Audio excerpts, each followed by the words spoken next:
ಇಂಥ ಕಾರ್ ಬೇಕು, ಇಂಥ ದೊಡ್ಡ ಚೌಲ್ಟ್ರಿಲೆ ಮದುವೆ ಆಗ್ಬೇಕು, ಇಷ್ಟು ದುಡ್ಡು ಬೇಕು, ಇಷ್ಟು ಒಡವೆಗಳು ಬೇಕು ಅಂತ ಕೇಳ್ತಾರೆ. ಮತ್ತೆ ನಾನಾ ಅಂತ ಜಗಳ ಮಾಡೋ ಹೆಣ್ಮಕ್ಳ ಹತ್ರ ನಾನೊಂದು ಪ್ರಶ್ನೆನ ಕೇಳ್ತೀನಿ ಯುವರ್ ಆನರ್. ಯಾಕೆ ಅದನ್ನೇ ವೆಸ್ಟರ್ನ್ ಕಲ್ಚರ್ ತರ 4 ಜನ ಸಿಂಪಲ್ ಆಗಿ ಹೋಗಿ ಒಂದು ದೇವಸ್ಥಾನದಲ್ಲಿ ಮದುವೆ ಯಾಕೆ ಆಗ್ಬಾರ್ದು? ಇಲ್ಲಿ ವಿಚ್ಛೇದನಕ್ಕೆ ಅಪ್ಲೈ ಮಾಡೋ ಎಲ್ಲಾರನ್ನು ಕೇಳಿ ಅವರ ಮದುವೆನ ಅವ್ರ ಕಾಸಲ್ಲೇ ಯಾರ್ಯಾರು ಮಾಡ್ಕೊಂಡಿದ್ದಾರೆ ಅಂತ ಕೇಳಿ, ಅವ್ರಿಗೆ ಇಷ್ಟವಾಗಿರೋದನ್ನ ಒಂದೊಂದು ಆರ್ಸಿ ನೋಡಿ ಇಲ್ಲಿವರೆಗೂ ಅವರ ಪೇರೆಂಟ್ಸ್ ಅದಕ್ಕೋಸ್ಕರ EMIಗಳು ಕಟ್ತಾ ಇದ್ದಾರೆ.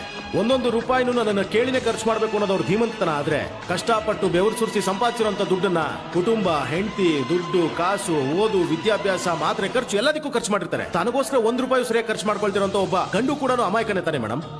ನೀನ್ ಸಂಪಾದನೆ ಮಾಡಿರೋ ಕಾಸನ್ನ ನಾನು ಸ್ವತಂತ್ರವಾಗಿ ಖರ್ಚು ಮಾಡಕ್ ಆಗ್ತಿಲ್ಲ ಅನ್ನೋದಕ್ಕಿಂತ ನಾನ್ ಸಂಪಾದನೆ ಮಾಡಿರೋ ಕಾಸನ್ನ ನಾನೇ ಸ್ವತಂತ್ರವಾಗಿ ಯೂಸ್ ಮಾಡಕ್ ಆಗ್ತಿಲ್ಲ ಅನ್ನೋದು ಎಷ್ಟು ದೊಡ್ಡ ನೋವು ಮೇಡಮ್. ಇಲ್ಲಿ ಗಂಡ್ ಮಕ್ಳಿಗೆ ಎಲ್ಲಿದೆ ಮೇಡಮ್ ಫಿನಾನ್ಷಿಯಲ್ ಇಂಡಿಪೆಂಡೆನ್ಸ್? ಅದು ಹೇಗೆ ಮೇಡಮ್? ಈ ನಾಡಲ್ಲಿ ಒಂದೇ ಕಾನೂನು ಅಲ್ವಾ? ಅದು ಹೇಗೆ ಹೆಣ್ಮಕ್ಳು ಸಂಪಾದನೆ ಮಾಡಿದಾಗ ಸಾಧನೆ ಆಗುತ್ತೆ, ಗಂಡ್ ಮಕ್ಳು ಸಂಪಾದನೆ ಮಾಡಿದಾಗ ಸಾಲ ಆಗುತ್ತಲ್ಲ ಮೇಡಮ್? ನೀನ್ ಹೆಣ್ಮಗು, ನಾನ್ ಗಂಡು ಮಗು, ನೀನ್ ಯಾಕೆ ಎದ್ದು ನನಗೆ ಸೀಟ್ ಕೊಡಬೇಕು? ಬಸ್ಸಲ್ಲಿ ಕೂತ್ಕೋ, ನೀನು ನಾನು ಒಂದೇ ಅಂತ ಹೇಳೋದೇ ಅಲ್ವಾ ಮೇಡಮ್ ಫೆಮಿನಿಸಂ?